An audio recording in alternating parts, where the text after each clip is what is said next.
Welcome to the Foresight Health Roundup podcast, Foresight Health's podcast series for healthcare revolutionaries. Outcomes matter, customers count, and value rules. Hello again, everyone. This is Dave Burda, news editor at Foresight Health. It is Thursday, August 1st. Welcome to August. On last week's show, we talked about what a Kamala Harris presidency would mean for healthcare and for healthcare consumers. It seems appropriate that we follow up that topic with a show on women's health. Did you really think we were going to do a show on what a Trump presidency would mean for healthcare and for healthcare consumers? That would be a false equivalency. So let's talk about women's health, thanks to three new reports with Dave Johnson, founder and CEO of Foresight Health, and Julie Murchinson, partner at Transformation Capital. Hi, Dave. Hi, Julie. How are you two doing this morning? Dave? Well, I'm doing great. I did a little research, and August 1st is National Planner Day. You know, those old weekly planners, pen and paper. I don't know anybody uses them anymore, but anyway, it's National Planner Day. And it's also National Raspberry Cream Pie Day. And I didn't even know there was such a thing as raspberry cream pie, but there you go. National Planner Day and National Raspberry Cream Pie Day. Welcome to August 1st. Dave, I just ordered my paper monthly planner for 2025 on Amazon. It should be delivered today. So you do know somebody who has a paper planner. Oh, I wish I didn't. Yeah. Okay. Yeah. It comes in black or blue. I went with black. So, Burda, you never cease to amaze me. Julie, how are you? I am well. I might be the only one in my family who's obsessed with Steve, the pommel horse guy from the USA gymnastics team. Have you seen this guy? The Rubik's Cube master? Oh, love him. All right. Now, before we talk about women's health, let's talk about the fact that it is August 1st. Dave, you mentioned some important days and important events for today. How are you going to spend these last lazy, hazy days of summer? Well, they don't seem particularly lazy, but I do expect that we'll be eating a lot of corn on the cob, and the dog days of August are upon us. But, you know, air conditioning has made life a lot easier in August. So there you go. It sure has. Thanks, Dave. Julie, how about you? Any big plans between now and Labor Day? Oh, we are going to be lazy. My husband has pronounced that this is going to be pickleball month in our family. So I'm kind of hoping that doesn't come to fruition, but that might be my lazy days of summer activity. Not bad. Just watch those Achilles tendons, right? Yeah. Thanks, Julie. I'm going to be spending a lot of time in my vegetable garden, which will start peaking about this time. That is, unless the squirrels and rabbits get to it first. So I will be enjoying the fruits of my labor, so to speak. And there's your transition into today's topic, women's health. It was a stretch.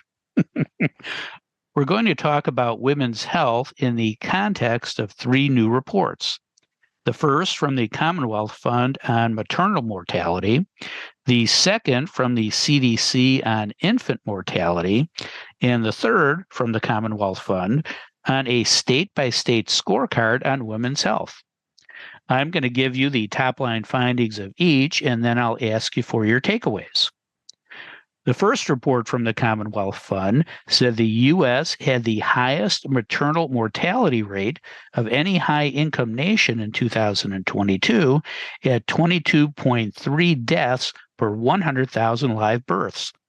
The lowest was Norway at 0. Second lowest was Switzerland at 1.2.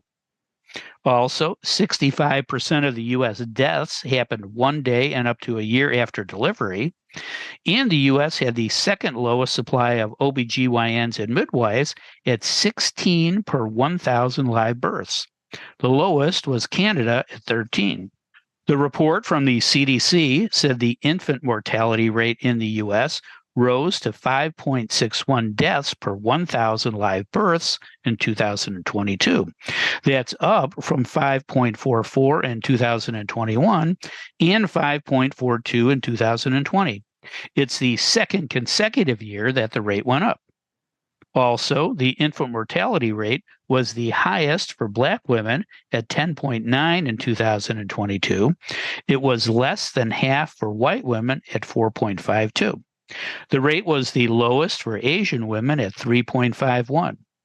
The second report from the Commonwealth Fund said the 5 best states for health system performance for women in 2022 were Massachusetts, Vermont, Rhode Island, Connecticut, and New Hampshire. The 5 worst states for women's health in 2022 were Mississippi, Texas, Nevada, Oklahoma, and Arkansas. The Commonwealth Fund used 32 measures in 4 domains: access, affordability, quality of care, and health outcomes to rank the states. Now let's ask our experts to tell us what it all means. Dave, what's your overall takeaway from these reports? Did one specific stat jump out at you? And from a policy perspective, what would you do to point the U.S. in the right direction on women's health?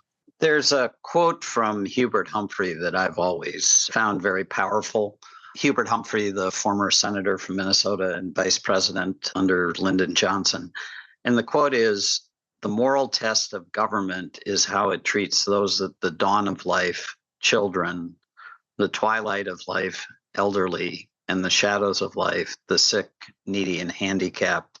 Honestly, Dave, it's hard to read these reports and not conclude that American society today just fundamentally fails to meet this moral test. There's nothing new or surprising in these dismal results. We've become inured to the on-the-ground reality and human impact of the statistics they chronicle. And just to try to put the right perspective on this, of all that's wrong in U.S. healthcare, and we all know that's a lot, the system's inability to take care of babies, mothers, and children's is far and away its single biggest failure. It's just unacceptable. Yet where's the moral outrage? Why do we tolerate such dismal results? And until America can answer and act on these questions, I believe we're doomed to continue being a significant outlier among high-income countries as it pertains to maternal health, maternal mortality, infant health, childhood health. It's just shameful. You asked for one statistic. I'm going to give you 2. They're both from the Commonwealth Fund study. The first is that 8 million American women of reproductive age don't have health insurance. Let that one sort of sink in for a second. And more broadly, just over only a quarter of Americans have access to paid family leave through their employers or through the state they live in. Clearly, caring for mothers and babies and children isn't a priority in these United States of America. So if you want to talk about policies, I mean, this isn't rocket science. We need to improve access. We need to expand family leave. We need to guarantee that everyone has access to really basic primary care services. I've been an advocate for a while of something I call universal 4P. We should just pay for it. It will generate an enormous return to society. But the 4Ps are primary care, prenatal care, postnatal care, and palliative care. I can tell you without another massive study from one of the foundations that if we as a society invest significantly in these areas and make these types of basic care available to everyone who lives here, our statistics will improve. So here's where I'm going to conclude. So we've got a monumental demographic challenge in this country. By the year 2030, so 6 years from now, we will have more people over age 65 than under age 18. So we're an increasingly aging society. That has a double-barreled impact when it comes to healthcare. First, healthcare expenses increase as people age. So we got to figure out how to accommodate the natural aging of the population and provide adequate care. But the other thing is we're going to have fewer workers to pick up that care burden and pay for that care burden. And in America today, Medicaid pays for almost 50% of births in the country. And even if people don't care about equity, and of course they should care about it passionately, we're talking about our future workforce. So 50%, just let that sink in for a second. We're talking about a future workforce where we don't fund in anywhere near adequate fashion maternal and childhood care. And these are going to be the people 15, 20, 30 years from now that we're going to be depending on to keep the country up and running. So let me just end with this observation. Unleashing human potential has the highest return of any investment that companies and or societies can make. And there would be no higher return to the United States of America, bar none, than investing expansively in maternal and child care. We just need to do it. Yeah, basic economics, right? Thanks, Dave. Excellent assessment. Julie, any questions for Dave? Dave, you and I agree probably on every point along the way here, but when I looked at this data 2022, I had to ask myself, is this really COVID driven? Because these numbers have been going down since COVID hit. Do you think these 2022 numbers are materially off because of COVID, or do you suspect that we're in a downward trend and we'll see this same behavior in 23 and 24? I get where you're going. I wish we could blame COVID for the decline, but it was still around in 2022, but it was far less virile than it was in 2020 and 2021. So unfortunately, my conclusion, it's not based on deep research, but my conclusion is that COVID hasn't really affected these statistics for 2022 in a material way. The reason they're going down, our statistics are going down, relate to inadequate access, issues relating to race and structural racism, lack of insurance coverage, really basic building blocks of societal health. Even high-income Black women who present in hospitals with great insurance and everything else going for them don't get the same attention that other women receive, white women, Asian women, so on. So that's a problem. That's a real problem. And until we kind of come to terms with that, Julie, I don't really think we're going to see these numbers move a whole lot. Thanks, Dave. Julie, it's your turn. What's your big takeaway from the reports? Did one specific stat make you spit out your coffee? And from an innovation perspective, what do you see happening in the market to reverse some of these alarming numbers? Sadly, having spent 2 days with a diverse, highly experienced, amazingly creative group of industry leaders focused on health equity, none of this data surprises me. And unfortunately, so much of it comes down to trust. Shout out to David Burda here. I said the T word. The relationship seen among the data from Medicaid expansion, race and ethnicity, Roe v. Wade impact, workforce differentiation, it's literally like a perfect storm to me as I look at all this together. And the finding that caused me the most pause was really about the workforce. The data found that in most high-income countries, midwives far outnumber OBGYNs. But the US, Canada, and Korea were the only countries where OBGYNs outnumbered midwives, and with the lowest total supply of providers, 16 midwives and 13 OBGYNs for every 1,000 births. So these health equity conversations I participated in last week, and big thanks to Edmonda Robinson for bringing together health equity and digital leaders from health systems, health plans, the innovator community, and shout out, by the way, to Cam Matthews from City Block, incredible thought leader and listener. She's making it happen.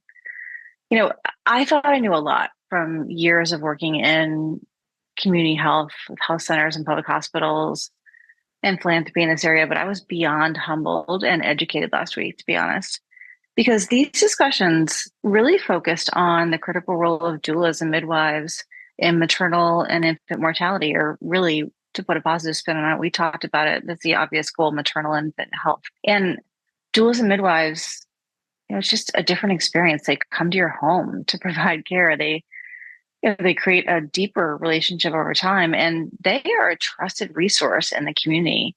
And in many cases, share similar racial and ethnic background and experience. And all of this has been proven to build trust. And if you think about our workforce is literally upside down. So, if we don't have trust in the traditional Western medicine workforce, then these issues are headed in a bad direction, which is why I asked the question, Dave.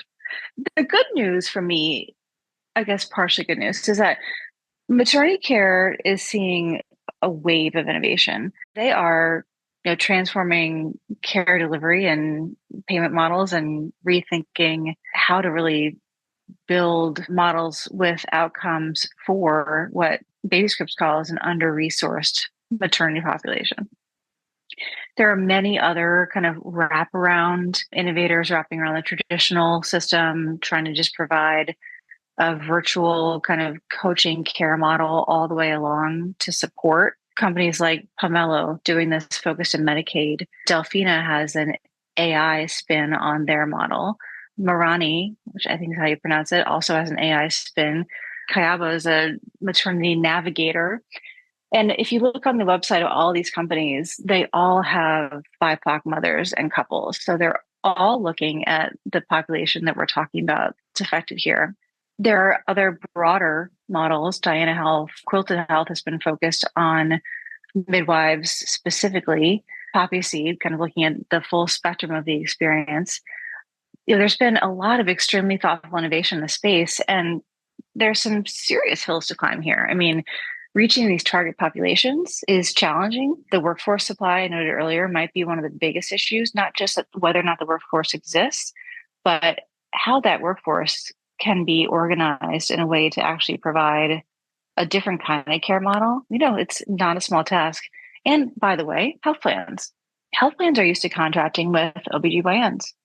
To get a health plan to really recognize the role of doulas and midwives and to pay for it, it's happening, but this is a brand new concept in many geographies. So, this is a part of the industry that is not well served but partially because there's a lack of organization and reimbursement. And all these models I just talked about, they need to grow. And we need to add on to them, extend them before and after birth to make sure that maternal care is strong and solid, and to make sure that the mother and the child and perhaps the broader family is really healthy and well supported afterwards. And it can be done if we just get out of our silos and build some trust. Dave, any questions for Julie?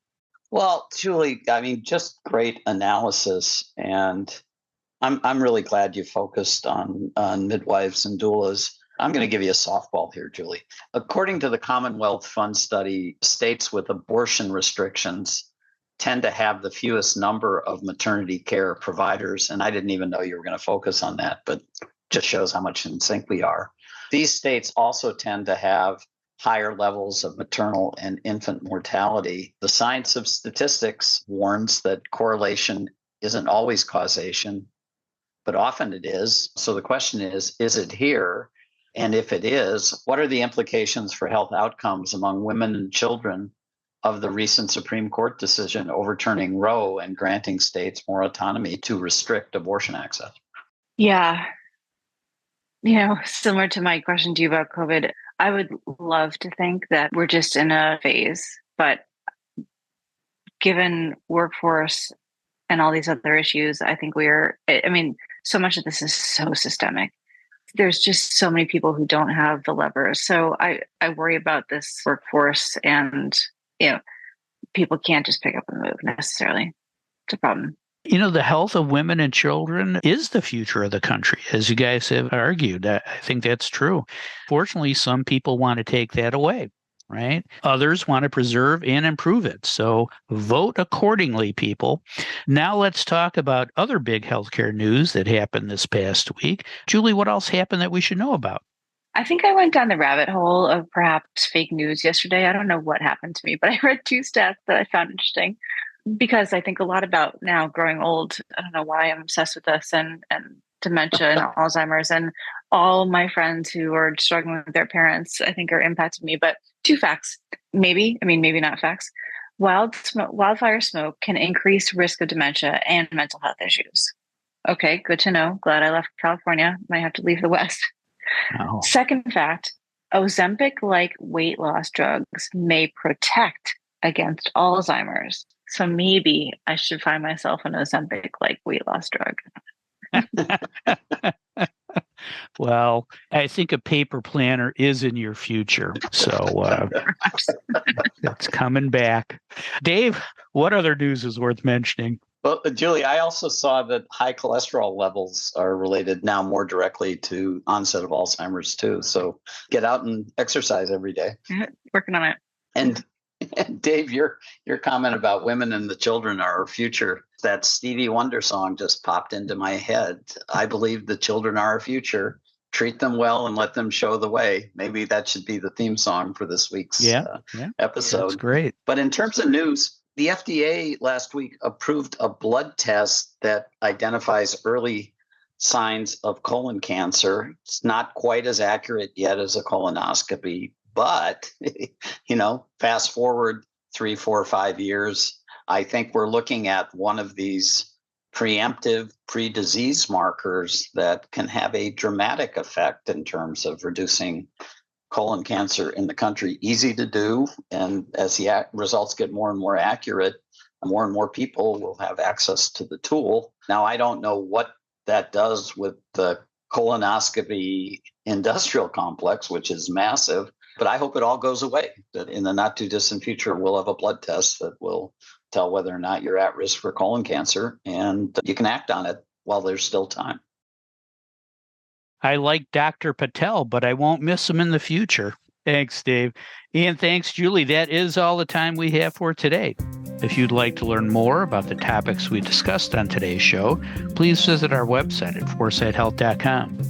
You also can subscribe to the Roundup on Spotify, Apple Podcasts, YouTube, or wherever you listen to your favorite podcasts. Don't miss another segment of the best 20 minutes in healthcare. Thanks for listening. I'm Dave Burda for Foresight Health.